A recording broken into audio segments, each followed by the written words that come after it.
नमस्कार. फेब्रुवारी महिना चालू झालाय. हा डेचा महिना आहे. म्हणजे rose day, propose day, valentine day, बरेच काही प्रकार असतात त्या डेचे. या दिवसामध्ये प्रेमी युगल एकदम जागृत होतात. जागृत म्हणजेच प्रेमाच्या आणाभागा घेत असतात. जोडीदाराला लग्नाचं वचन देत असतात. पण सावधान, जर तुम्ही लग्नाचं वचन देताय आणि ते जर वचन तुम्ही पाहिलं नाहीये, लग्नाचं वचन दिलेलं आहे, मी तुझ्यासोबत लग्न करतोय वगैरे वगैरे, तुम्ही बऱ्याच काही गोष्टी तर तुमच्या जोडीदाराला सांगितलेल्या असतील आणि ते जर वचन तुम्ही पाळत नसताल, तर तो एक भावनिक गुन्हा आहेच, सामाजिक गुन्हा आहेच. परंतु आपल्या भारतीय न्यायसंहितेचे कलम 69 अंतर्गत तो गुन्हा होऊ शकतो. या गुन्ह्याअंतर्गत तुम्हाला 10 वर्षाची शिक्षा भेटेल.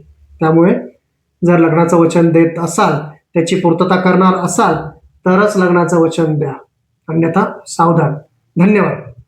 मित्रांनो, आपण जर माझे हे व्हिडिओ यूट्यूबला जर बघत असाल, तर ॲडव्होकेट महेश वंश या माझ्या चॅनलला नक्की सबस्क्राईब करा. तसेच हे व्हिडिओ जर आपण फेसबुक आणि इंस्टाग्रामला जर बघत असाल, तर माझ्या व्हिडिओ जास्तीत जास्त शेअर करा. तसेच ॲडव्होकेट महेश वंश या पेजला नक्की फॉलो करा. तसेच जास्तीत जास्त माझे व्हिडिओ शेअर करा, जेणेकरून आपल्या मित्रमैत्रिणींना अशीच कायदेशीर माहिती मिळत जाईल. धन्यवाद मित्रांनो.